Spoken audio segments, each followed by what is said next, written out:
Welcome to Cold Case Chronicles case number 104. Today, we break down the timeline, the chilling disappearance, and the clues that still haunt investigators in the case of Jennifer Kesse, the 24-year-old Orlando woman who vanished without a trace in January 2006.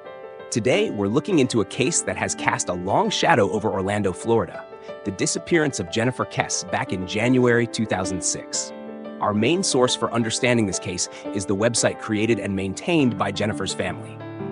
It's an incredibly detailed personal account of what happened and their ongoing search for answers. This is not just a story of facts and dates. It's about a family's enduring mission to find their daughter. Our goal here is to walk you through the key events, the investigation, and the family's efforts with the sensitivity this case deserves. We'll highlight the crucial moments to give you a clear picture of this long unsolved mystery. Let's start with Jennifer herself. At the time of her disappearance, she was 24 years old, career-focused, very close to her family, and in a serious long-distance relationship with her boyfriend Rob Allen, who lived in South Florida. They spoke constantly, multiple times a day, including during their commutes, and always before bed. That routine became the first red flag. On Tuesday, January 24, 2006, Rob didn't get his usual morning call from Jennifer. Then, she didn't show up to work. This was completely out of character, and her workplace quickly contacted her parents. They knew something was wrong. Her family made the 2-hour drive straight to her Orlando condo. When they arrived, the condo looked mostly normal, like someone had just started their day. The bed had been slept in.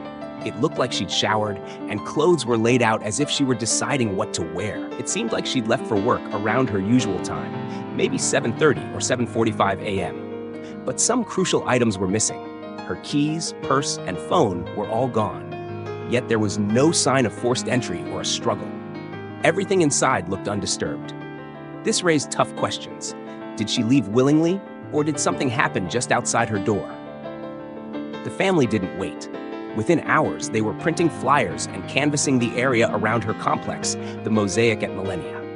Then, 2 days later, on January 26th, there was a major development. Jennifer's black Chevy Malibu was found at the Huntington on the Green condominiums, about 1.2 miles from her place. The car itself didn't offer many clues. It was in decent condition, with no signs of a struggle. Valuables like her bowling ball and work materials were still inside, suggesting this wasn't a robbery or carjacking. It pointed back to Jennifer's disappearance being the primary event. Then came the haunting surveillance video. Footage from a nearby business showed someone parking Jennifer's car in a visitor spot. They sat in the vehicle for about 32 seconds, then got out, locked it, and walked away, without looking back. The video quality was poor, but the FBI analyzed it and estimated the person's height at between 5'3" and 5'5". That figure became a central focus, and a reward was offered for their identification. Investigators also brought in bloodhounds. The dogs picked up Jennifer's scent at the location where her car was found and tracked it back to her own condo complex. But the trail ended there. Some believe that suggests she made it to her car that morning and was taken nearby. Others say the scent may have dissipated due to time or weather. Over the next few years, multiple leads were explored. One of the most promising was the Chino lead. A former housekeeper at Jennifer's complex tipped off investigators about a maintenance worker named Chino who resembled the person in the video, and who had recently done work inside Jennifer's condo. That seemed like a strong lead: proximity, access, and resemblance. Investigators tracked him down. He was already in jail on unrelated charges. He denied involvement and passed a polygraph test. Ultimately, he was cleared, despite the early promise of that lead. Meanwhile, the Kesse family never stopped. They launched a website, jenniferkesse.com, offered rewards, and worked with organizations like Child Watch. At one point, an anonymous donor put up $100,000, and later there was even a $1 million reward, though it eventually expired. Unfortunately, some deeply disturbing events unfolded, like a hoax video posted in 2009 by someone calling themselves Catch Me Killer. It falsely claimed responsibility for murders and threatened more. The person behind it was arrested, but it was a cruel blow during an already agonizing time. Then in 2010, a major setback. the Orlando Police Department informed the Kesse family that they had exhausted all credible leads.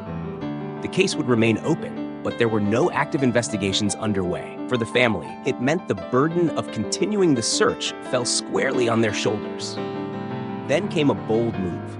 In 2018, the Kesse family sued the Orlando Police Department, seeking access to Jennifer's full case file. They believed crucial leads had been missed.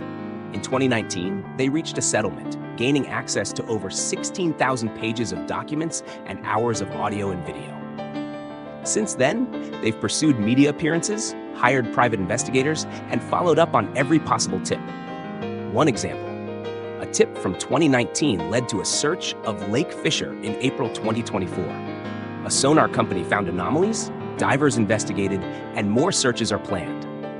It's a testament to their determination. Today, no law enforcement agency is actively working on Jennifer's case. The investigation relies entirely on the Kesse family, public tips, and financial support. A $10,000 reward is currently offered for credible information. If you're watching or listening and you know anything, no matter how small, it could be the key to solving this case. You can call the Kesse family's tip line at 941-201-4009 or reach out via their social media.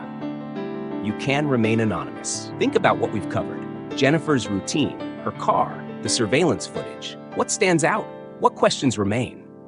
This case reminds us of how vital public awareness and vigilance are. And it shows the unshakable hope that one piece of information could bring Jennifer home. Thanks for watching. If you enjoyed the video, don't forget to like, subscribe, and hit that notification bell so you never miss an upload. Got thoughts or theories? Drop them in the comments below. I love hearing from you.